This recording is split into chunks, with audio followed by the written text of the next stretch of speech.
Okay, so hi everyone. My name is Jasmine Bell. I am in interpersonal communication class. And today I will be speaking about the impact of sexual coercion on interpersonal communication.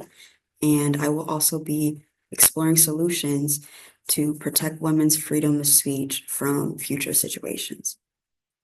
So, to start off, communication is a foundation of human interaction. It allows us to express our thoughts, share ideas, and navigate relationships. However, communication is not always as free-flowing, and I will be speaking about that today. Sometimes it is shaped, restricted, or even manipulated by external forces. One of the most significant yet often overlooked influences on communication is sexual coercion. Sexual coercion is defined as the use of non-physical strategies and tactics to engage in sexual contact with a non-consenting individual. Sex- Sexual, Sexual coercion can happen at any time, any place, and unfortunately happening to anyone, men or women, children included. So unfortunately, it can happen to anyone. Sexual coercion is relevant to interpersonal communication because communication is what the perpetrator is relying on. He or she is relying on that mode of communication to see like what they can do or see how the other person reacts, and then they base it off of that.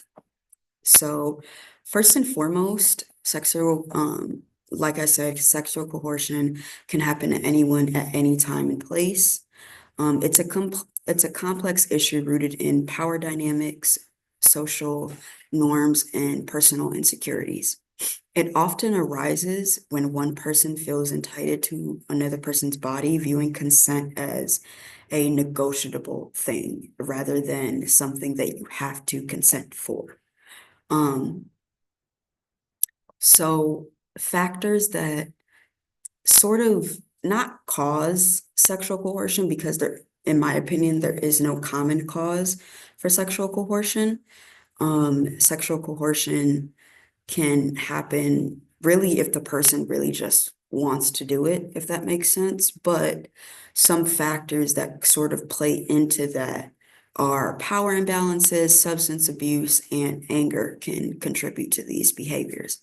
Um, so the way that power imbalances can happen or power imbalances can contribute to sexual coercion is they can differences like age and different positions in power, such as a professor or sometimes a boss, or sometimes even just anyone that, sometimes even a police officer, like someone that knows that they have power over you, can coerce you to do anything they really want the victim to do, if that makes sense. Um, so sometimes some consequences like subtle implications of job consequences or threats of losing their job can coerce or to contribute to that behavior. Some other key factors like substance abuse can come into play when you are trying to coerce an individual. What I mean by that is sometimes perpetrators will give victims more drugs or more alcohol to make them loosen up or be more comfortable with what is going on. These substances can make it easier for the perpetrator to commit sexual assault because it lowers their inhibitions, it lowers their mental capacity to really process things.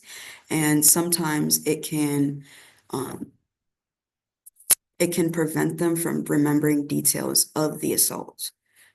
So following sexual assault, anger from this behavior can be the cause of sexual coercion and further lead to sexual assault. Many times, sexual coercion can be in a relationship rather than a stranger. In a relationship, it makes it harder to turn down unwanted sex. Sometimes people feel like they owe their partner some sort of intimacy. According to the domesticshelters.org, researchers have said there are 8 basic ways that people can coerce their partners into having unwanted sex.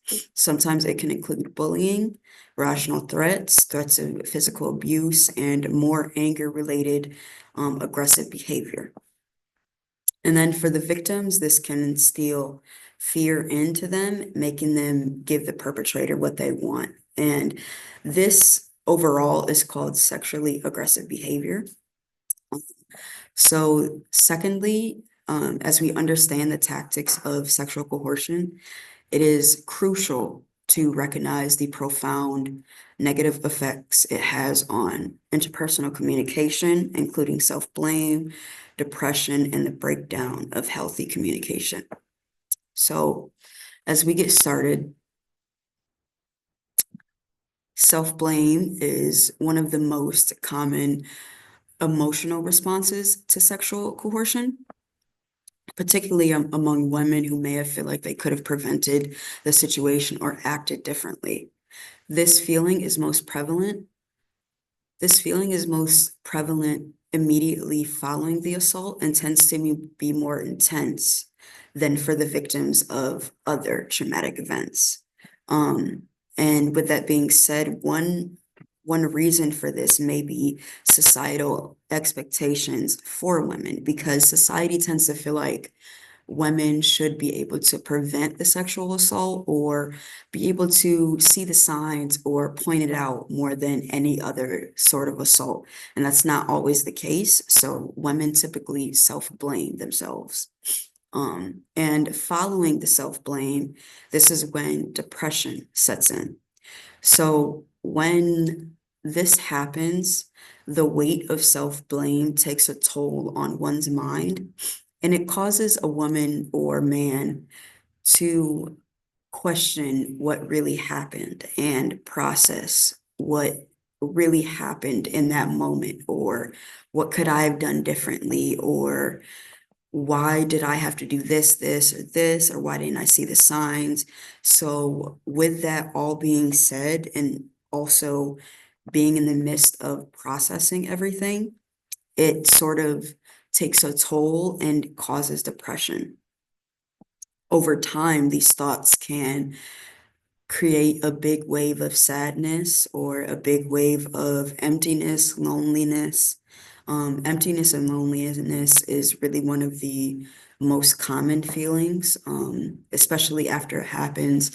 Emptiness is one of the feelings that follows sexual assault because, like I said before, it's mainly just questioning what happens and what just happened and what could I have done to prevent this, or should I get help, or that sort of thing. Um, and it does say, however, if these emotions persist for a prolonged period, it could be a sign of depression.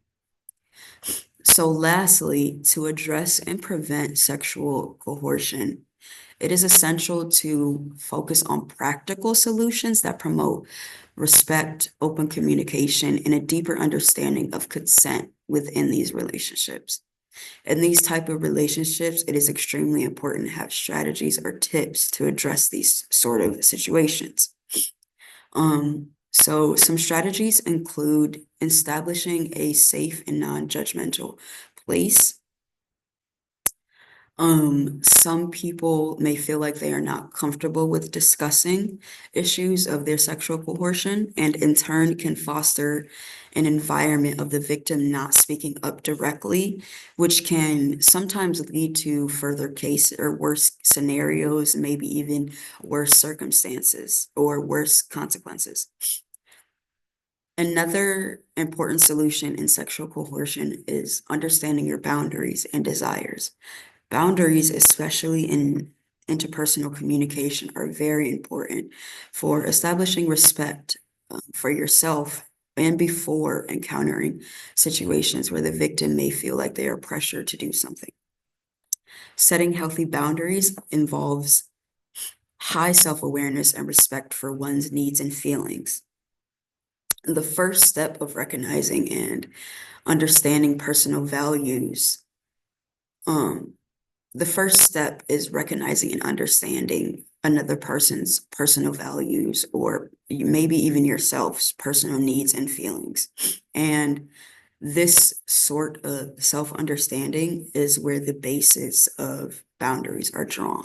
So, an example of how sexual coercion and the use of boundaries, and how those two coexist, how those two kind of play into each other is, say, a person in a relationship who is repeatedly pressured into doing something intimate, knowing that they don't want to. And they may feel sometimes pressure to say yes, sometimes they may just give into it. Like I said, this is sexually coerced behavior. Sometimes it leads to sexually aggressive behavior. But in this certain situation, when the boundaries are respected and when that certain partner says, I'm not ready to be intimate right now, when those boundaries are respected, the partner can calmly withdraw and say, I understand and I respect your feelings. We'll wait until you're comfortable. A lot of times this happens, a lot of times it doesn't, unfortunately. And like it says, instead of pressuring or trying to manipulate this situation, they honor the boundary, ensuring that both partners feel safe and respected. This open communication creates trust and overall it strengthens the relationship. So following the conclusion, in conclusion, sexual coercion is a harmful and persuasive issue that negatively impacts interpersonal communication and relationships. The type of logic that this kind of follows is cause and effect, if that kind of gets at. And the reason why I say this is because um, the perpetrator can manipulate the cause and effect and be like, okay, well, if you loved me, you would do this. Sometimes it can play off as a cause and effect. Other times it can be more, sometimes it can be more demanding. Um, like I said, it is rooted in power imbalances, societal pressures, and manipulation tactics, all of which undermine the victim's autonomy and freedom of speech. So the emotional toll of sexual coercion, including self-blame and depression, further damages healthy communication and creates barriers to trust. However, by promoting open dialogue, respecting boundaries, and fostering a culture of consent, we can take significant steps to start preventing sexual coercion and looking for those signs. And it is important for individuals to understand and assert their boundaries in these certain situations. This can offer support and create safe spaces for survivors. Following these efforts, we can build healthier relationships based on mutual respect, trust, and clear communication, ultimately empowering individuals to take control of their own bodies and voices. And that is the end of my speech and presentation. So thank you for listening through the whole thing. I truly appreciate it. And thank you for giving me that opportunity to speak about sexual coercion and the effects it has on interpersonal communication and what we can do to further prevent situations like these or even further speak about it, because there are not a lot of situations, or there are not a lot of help topics or any sort of really safe space that you can go to that speak about sexual coercion and what to do and that sort of thing and how to respond. So once again, thank you.